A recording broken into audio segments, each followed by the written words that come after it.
Madame, Monsieur, bonsoir et bienvenue dans cette nouvelle édition de l'Info JT. Au sommaire aujourd'hui, la grève continue à la SNCF. Le collectif Jeudi Noir, qui lutte pour l'accès au logement des jeunes et des plus démunis, investit une agence immobilière. Et nous recevrons le docteur Roger Bollier, délégué régional du syndicat des généralistes, à propos d'une possible augmentation de leurs tarifs.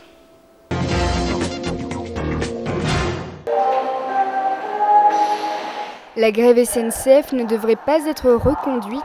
Les syndicats ont appelé à un dialogue social. Aujourd'hui, les cheminots étaient entre 28 et 35% à cesser le travail. C'est 5% de plus que lors du dernier mouvement du 20 octobre. Ils craignent la suppression de 3700 emplois, alors que la direction en annonce 1400 sur l'année 2010. La grève se termine demain à 8 h. Les médecins généralistes parlent d'augmenter le prix de leur consultation d'1 €. Elle passerait donc de 22 à 23 €. Je me trouve avec le docteur Bollier, délégué régional du syndicat des généralistes. Bonjour. Alors, Bonjour. Pouvez-vous nous expliquer brièvement pourquoi cette augmentation ? Tout simplement parce que les médecins généralistes, qui sont maintenant des spécialistes en médecine générale, méritent le même tarif que leurs confrères spécialistes d'organes divers. Est-ce que vous en avez parlé de cette augmentation avec vos patients, sachant qu'elle ne sera pas remboursée par la sécurité sociale ? Pour l'instant, je n'en ai pas parlé. C'est quelque chose qu'on va construire dans les semaines qui viennent.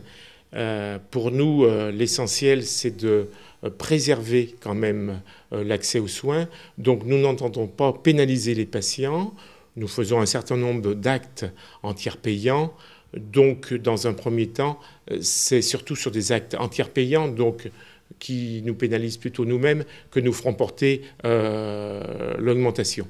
Le but de ce mouvement revendicatif, c'est vraiment de secouer le cocotier, de dire non, ça ne peut pas durer comme ça. Il faut que les médecins généralistes soient reconnus pour leurs réelles compétences.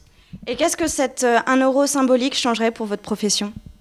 C'est simplement parce que ça redonnerait un peu de tonus à tous les étudiants en médecine qui actuellement se détournent de la médecine générale, préfèrent les spécialités mieux rémunérées et souvent moins pénibles, qui se détournent de la médecine générale. Et vous le savez, nous allons vers un énorme problème de démographie, manque de médecins généralistes, déjà dans les campagnes, dans certains quartiers, mais bientôt sur l'ensemble du territoire français. Merci, docteur Bollier. Jeudi Noir frappe de nouveau à Lyon. Cet organisme, créé en 2006, dénonce la flambée des loyers et les expulsions abusives. Aujourd'hui, leur cible était une agence immobilière. Un reportage de Guillaume Manchon et Marie Leclerc. Le rendez-vous est fixé aux médias à 16h45 devant le carrousel de la place de la République. Marco, étudiant à Lyon 3, donne plus de détails aux journalistes pendant que les autres se préparent. La cible, une grande agence immobilière française. Cette intrusion doit être la plus festive possible. Perruques fantaisistes, cotillons et champagne sont au programme. Une fois entrés, les membres de Jeudi Noir interpellent le directeur de l'agence locale qui accepte de discuter. La conversation tourne autour des frais pratiqués par cette société et estimés exorbitants par le collectif. Quand quelqu'un ne paye pas son loyer un peu en retard, comment ça se passe Ça se passe que je peux vous inviter pour en discuter avec moi. La bonne humeur et le ton amical ne durent pas, les intrus sont mis dehors.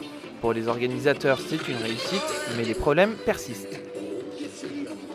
Quand on va voir une agence qui vend des listes dans lesquelles il recopie des annonces du paru vendu, c'est un autre problème du logement. Mais il n'y a pas que ça, il y a la question des discriminations vis-à-vis de l'accès au logement. Il y a toutes les questions des loyers qui flambent littéralement en centre-ville sur Lyon. Aujourd'hui, quand vous voulez vous loger, que vous êtes étudiant, il y a des estudines là, qui se louent 500 € par mois, c'est un demi-SMIC. Comment est-ce que vous voulez qu'un étudiant puisse se payer un logement qui vaut un demi-SMIC? C'est pas possible. Cette action est aussi un moyen de faire écho au rapport de l'association Abbé Pierre rendu public lundi dernier. Les 30 membres lyonnais prévoient d'autres actions de ce type. La direction de l'agence immobilière n'a pas indiqué si elle allait porter plainte.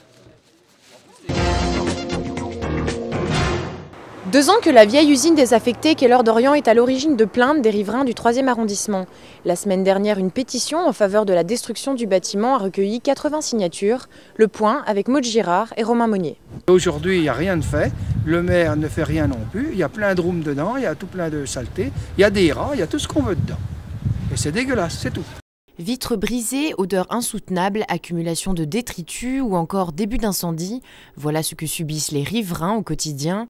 Située entre les rues Sainte-Eusèbe et Antoine Charial, la vieille usine Keller d'Orient a été désaffectée en 2005. Malgré la pétition, les habitants du 3e arrondissement ne sont pas très optimistes. Disons, globalement, les politiques, pour parler vite, ne sont pas franchement décidés à faire quoi que ce soit. Et le propriétaire, dont on n'est toujours pas sûr, enfin, d'après mes renseignements, le propriétaire n'est pas décidé à faire quoi que ce soit. Les locaux abritaient à l'origine une usine de gravure sur cylindre, une activité qui implique l'utilisation de produits toxiques. Les sols pollués ont rendu la vente du bâtiment difficile. Pourtant, l'entreprise américaine Standex serait acquéreur des 15 000 m² de surface. Ils seront donc en charge de sécuriser le bâtiment. Nous avons demandé justement par rapport à la sécurité aux propriétaires des murs de sécuriser le site. Un devis a été adressé apparemment à la société Standex qui est propriétaire des murs, qui devrait être accepté, et j'espère qu'ils vont faire la sécurisation de site, ce qu'on demande depuis le mois de novembre, et ça devrait être fait incessamment sous peu. Les travaux de démolition de l'ancienne usine pourraient avoir lieu à l'automne 2010 si tous les habitants ont quitté les lieux.